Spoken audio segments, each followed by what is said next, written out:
Gujarat ATS દ્વારા ગેરકાયદેસર હથિયાર પકડવાનો જે મામલો હતો, એટીએસે પકડેલા 16 આરોપીઓને ગ્રામ્ય કોર્ટ સમક્ષ રજૂ કરાયા. આરોપી શૌકત અલી સૈયદના 14 દિવસના રિમાન્ડની માંગ કરાઈ. અન્ય 15 આરોપીઓના 7 દિવસના રિમાન્ડની માંગણી કરાઈ. એટીએસે ફરિયાદ સુપર સિક્રેટ રાખી છે. આરોપી શૌકત અલીએ એજન્ટનો સંપર્ક કરાવ્યો હતો. નાગાલેન્ડથી ઓલ ઇન્ડિયા લાયસન્સ મળે છે. લાયસન્સ મેળવવાની પ્રક્રિયામાં ગુજરાતનું જ મળે છે. કેટલાક હથિયાર ધારકોએ નાગાલેન્ડથી ગુજરાત ટ્રાન્સફર કરાવેલું છે.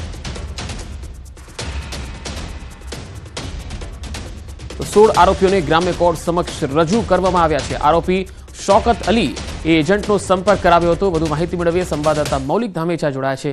મૌલિક, આજે શૌકત અલીની ક્રાઇમ કુંડળી કયા પ્રકારની રહી છે? પંકજ, જે 16 વધુ આરોપીઓ ગુજરાત એટીએસ દ્વારા હથિયારના કેસમાં કબજે કરવામાં આવ્યા હતા અને આરોપીઓ જે છે તેમની ધરપકડ કરવામાં આવી હતી. આ 16 આરોપીઓને અત્યારે હાલ કોર્ટ સમક્ષ રજૂ કરવામાં આવ્યા છે. તેમાં મુખ્યત્વે હથિયાર વેચનાર એવા શૌકત અલી જે છે, જેની હરિયાણામાં હથિયારની શોપ આવેલી છે, તેમના 14 દિવસના રિમાન્ડની માંગણી કરવામાં આવી છે. જ્યારે અન્ય હથિયાર ધારકો જે 15 આરોપીઓ હતા તેમના 7 દિવસના રિમાન્ડની માંગણી કરવામાં આવી છે. મુખ્યત્વે જે રીતે હથિયાર વેચવા માટેનું લાયસન્સ ધરાવનાર વ્યક્તિ શૌકત અલી જે છે, જેની હરિયાણામાં શોપ છે, તેમના બચાવમાં જે વકીલ છે તે વકીલ દ્વારા રજૂઆત પણ કરવામાં આવી હતી કે તેમની પાસે બે હથિયારના લાયસન્સ ધરાવતી શોપ છે કે જ્યાં આગળ સીસીટીવી કેમેરા 24 કલાક ચાલુ હોય છે અને તમામ બાબતે તેમની પૂછપરછ કરવી હોય તો તેમને ત્યાંની સરકાર જે છે તેમને પૂછપરછ કરવી જોઈએ, તેમની સાથે વાતચીત કરવી જોઈએ. તે પણ કોઈ પણ કાયદાકીય પ્રોસેસ તેમને ફોલો નથી કરી. મહત્વનું છે કે અત્યાર સુધીમાં જે હથિયાર વેચવામાં આવે છે તે તમામના રજૂઆત જે છે તેમની તમામની વિગતો છે તે લેખિતમાં ત્યાં આર્મ્સ એક્ટ જોઈ શકાય તેમ છે. મૌલિક, આભાર માહિતી આપવા માટે. અમદાવાદમાં વેજલપુરમાં સોનલ સિનેમા રોડ પરનો બનાવ, જ્યાં પૈસાની લેતી દેતીમાં 3 શખ્સોએ જાહેરમાં હુમલો કરી દીધો. તલવાર સહિતના હથિયારથી આસિફ શેખ પર હુમલો થયો. ઓસામા બક્ષી, ખાલિદ બક્ષી, અરબાજ બક્ષી સામે ફરિયાદ થઈ છે. વેજલપુર પોલીસે ગુનો દાખલ કરી અને 3 આરોપીની અટકાયત કરી લીધી છે. વધુ માહિતી મેળવીએ સંવાદદાતા નવીન ઝા જોડાયા છે. નવીન, પૈસાની લેતી દેતીમાં જે 3 શખ્સોએ હુમલો કર્યો છે, આ શખ્સોની ક્રાઇમ કુંડળી શું રહી છે? શું ગુનાહિત ઇતિહાસ ધરાવે છે? પંકજ, અત્યારે તપાસ જે છે ચાલી રહી છે, પરંતુ જે રીતે આ વિડીયો સામે આવ્યા છે તે ક્યાંક ને ક્યાંક જરૂરથી ફરીવાર ચિંતા ઉભો કરે છે. અને વેજલપુરમાં પહેલા બી આ પ્રકારની જે ઘટના છે તે સામે આવી હતી, જેની અંદર જે મારામારીના વિડીયો પણ સામે આવ્યા હતા. તો ફરીવાર વેજલપુર વિસ્તારમાં જ આ પ્રકારની જે વિડીયો સામે આવ્યો છે, જેમાં જાહેરમાં હથિયાર લઈને 3 શખ્સો જે છે એક વ્યક્તિ પર હુમલો કરી રહ્યા છે. તો ચિંતાનો વિષય છે. હાલાકી અત્યારે આરોપીની જે 3ની અટકાયત કરવામાં આવી છે અને પૂછપરછ જે છે તે કરવામાં આવી રહી છે કે ખરેખર રૂપિયાની લેતીનો મામલો છે કે અન્ય કોઈ મામલો છે. જી નવીન, આભાર માહિતી આપવા માટે. તો આજે પણ ભીષણ ગરમી લોકોએ સહન કરી અને ગરમીને લઈને હવામાન વિભાગે પણ આગાહી કરી. આજે સૌરાષ્ટ્ર અને કચ્છમાં હીટવેવની આગાહી હતી અને આવતીકાલથી ગરમીમાંથી આંશિક રાહત મળવાની છે.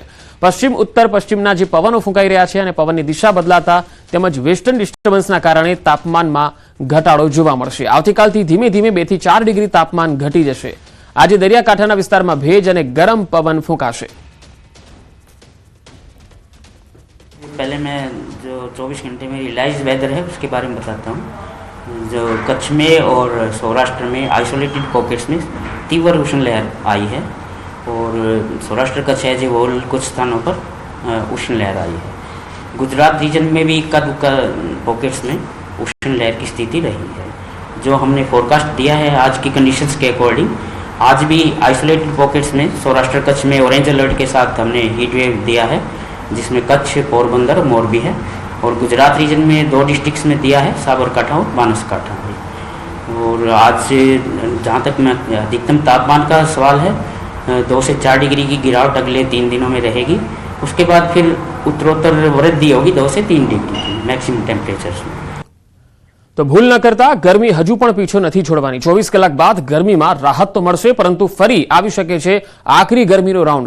ભારતીય હવામાન વિભાગે મોટી આગાહી કરી છે. 14 થી 15 એપ્રિલથી ફરી ગરમીનો રાઉન્ડ આવશે. વેસ્ટર્ન ડિસ્ટર્બન્સ નીકળી જતા ફરી ગરમીનો પારો ઉચકાશે અને પશ્ચિમ રાજસ્થાન સહિતના ભાગો ફરીથી તપશે.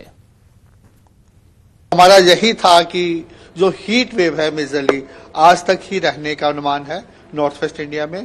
अगर आप गुजरात की बात करें या मध्य प्रदेश की करें, वहां आने वाले 2 दिनों में मेजरली रहेगी. अगर आप गुजरात स्टेट की बात करें, वे काफी दिनों से हमारा रेड अलर्ट चल रहा था, वो आज हमने ऑरेंज अलर्ट किया है. और कल वहां पे कहीं ना कहीं एक आधा स्टेशन हो सकता है कि हीट वेव की ग्रिप में आ जाए, उसके बाद वहां भी टेम्परेचर्स में सिग्निफिकेंट इंप्रूवमेंट होने का अनुमान है। उसके बाद हमारा यह है कि एक fresh spell of heat wave, जैसे WD निकलेगा 3-4 दिन टेम्परेचर गिरेंगे, एक fresh spell of heat wave फिर दोबारा से आ सकता है 14 ऑनवर्ड्स, 14-15 को वेस्ट राजस्थान में हीट वेव कहीं ना कहीं आइसोलेटेड पॉकेट्स में हो सकता है, और पंजाब हरियाणा में भी आइसोलेटेड पॉकेट्स में हीट वेव रहने का अनुमान है। રાજ્યમાં ઉનાળાના આકરા તડકા પડી રહ્યા